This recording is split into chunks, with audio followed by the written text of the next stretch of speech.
At the start of every month, millions of Kenyans sit at tables just like this one, trying to make the math work. Rent, school fees, unga, it's a constant balancing act to stretch limited funds across necessary expenses. If mapping out expenses is a heavy task for a single household, how do you do it for a family of 50 million people? That's where the Nyumba ya Kenya, the Kenyan household, comes in.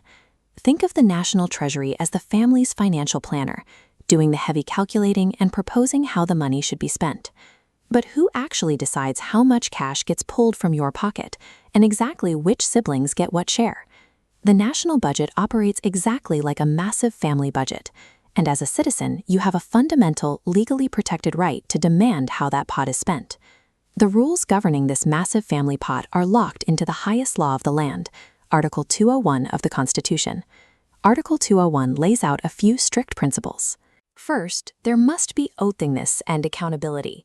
That means the family budget can never be a secret, and every single shilling must be tracked. Second, it guarantees public participation. No citizen is too small to review the math and speak up on how the money is managed. Finally, it demands an equitable society.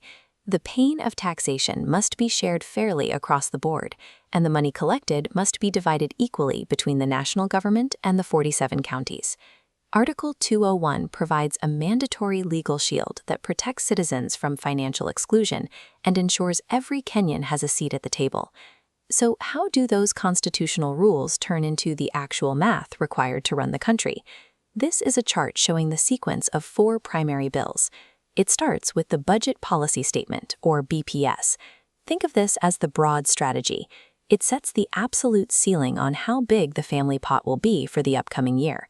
Next comes the Division of Revenue Bill.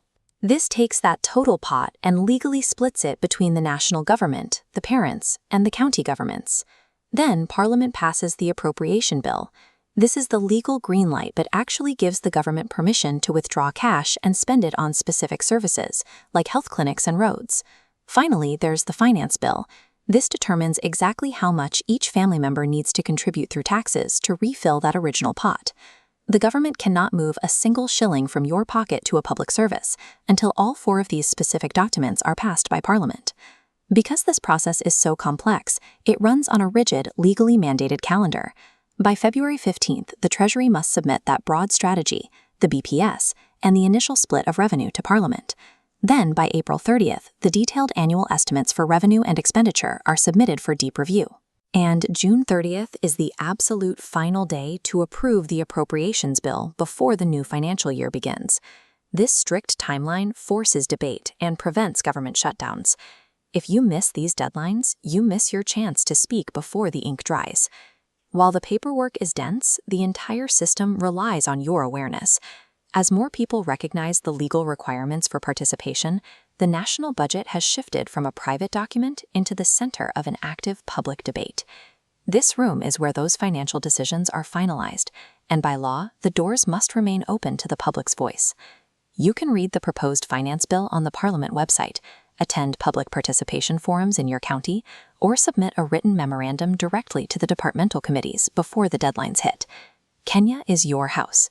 Refusing to participate simply leaves your share of the family pot to be decided by someone else.